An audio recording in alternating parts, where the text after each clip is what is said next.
Welcome once again. We are, as always, with Greg Engert, Beer Director for the Neighborhood Restaurant Group, which includes such places as Evening Star Cafe, Vermilion, Columbia Firehouse. I wanted to mention also that Greg is a James Beard Award nominee this year. We'll talk a bit more about that. Congratulations next week. So what's on tap this week? So this week, I figured it's seasonally appropriate to bring out a beer that's been often associated with the season of Lent, which we're in now. It's a season that often required fasting by monks in the old days and still today. So monastic brewing has been a tradition in continental Europe for literally 1,000 years plus, and the German monastic brewing tradition developed something called a Doppelbock over time, which is what we've named it, and this just indicates a doubly strong, typically darker lager, and the strength would indicate there'd be more residual rich malt character, i.e. more carbohydrates, and so though they could not eat during certain times of the fasting period, they would consume this richer, more carb-laden beer to kind of satisfy their hunger. We know that the Paulist monks of actually northern Italy began brewing a Doppelbock. They brought it into Germany. Since then, this monastic brewing concern has been secularized into what we now know as Paulaner. And that original beer is called Salvator, aptly named for the Savior in Latin because of the time of year when it would be consumed. And you know, before beer style and the internet and things like that, to kind of indicate to a consumer that your product was the same as something that was very popular or that was worth buying, oftentimes they would just copy names, you know, before trademark protections, or in this case, copy suffixes. So anytime you see ATOR on the end of a beer name, that indicates that it's going to be a Doppelbock in the Salvator style, and that's what we have today, a beer called Celebrator. Very interesting beer because this is a beer that was once known as Fortunator or Fortunator. Back in 1980, a guy named Charles Finkel traveled with his wife Roseanne over to Germany. He runs Merchant de Vin, or he ran Merchant de Vin, and he'd been working with the famous Michael Jackson, the beer writer.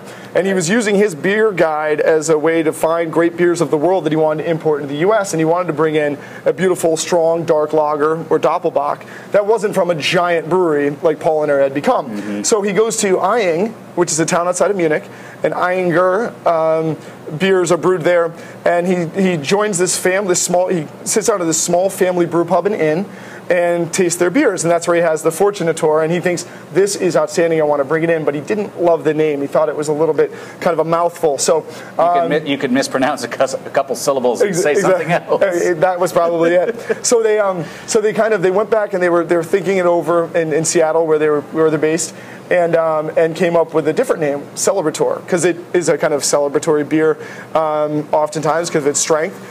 And they decided they wanted to do that. They came up with a new label that has these two goats on it, and then of course this little trinket, which is a goat that says Celebrator. And the reason why they came up with the goat is because Bock in German means goat, so they're indicating that as well. And of course, it's a pretty good marketing technique. And Ayinger was so happy with the name and the label redesign that they decided to change Fortunator to Celebrator for perpetuity. So in the whole world, it's now known as this. And this guy just stumbled into a pub and helped their fortunes. Yeah, exactly. He was looking for something great to bring in, and it's become even more of a world classic ever since. So let's pour you a little taste here. And I think what's also interesting to keep in mind is that alcohol percentages are relative as far as strength and weaknesses. This is only 6.7%, but at a time, especially early in the 20th century, around the two world wars, when rationing was happening so much and things like that, you see alcohol percentages dropping in all categories. So now your strong beer comes down and your weaker beer goes down further, so that beers that may have, that would still consider strong might be 6.7%. Nowadays we have beers that are 12 to even 13, 14 and more percent alcohol. So this is not as boozy as you might think. Great nose. Unbelievable. So, lagers are known for being cleaner and crisper typically than ales. You don't get as much of that fruity, spicy quality you'd expect from the ale yeast fermentation with lager yeast. And there's a touch of fruity, kind of raisiny quality here. But what's more important is that wonderful malt character. It's got this toasty, toffee, nutty quality. It almost smells like Tootsie Rolls, and it almost has like a grape nutty quality to it as well. But we say a lot, it's not overpowering. But not overpowering. And it makes it absolutely perfect with food. I mean, what sort of stuff? Well, first off, we've got a wonderfully rich malt sweetness. So we can go with sweetness we find in so many cuisines. You think of like, braised beef short ribs and things like that. A beef sweetness that's tender but not too intense. Wonderful with that kind of glazes that along. It's a secondary braise of sorts. I love this with Mexican food across the board. Sweetness and effervescence will temper heat on the palate, and then especially think of like mole sauces. It's spicy chocolate. It's great. Just popped in my mind. I was thinking about one of the tastes I tasted was maple, which little bit, which would go great with a mole sauce. Or if you're feeling celebratory, I guess think about this with brunch. I mean, you could do it with bacon. You could do it with waffles and pancakes. It could be the maple syrup kind of substitute. Well, I'll tell the wife that Saturday morning.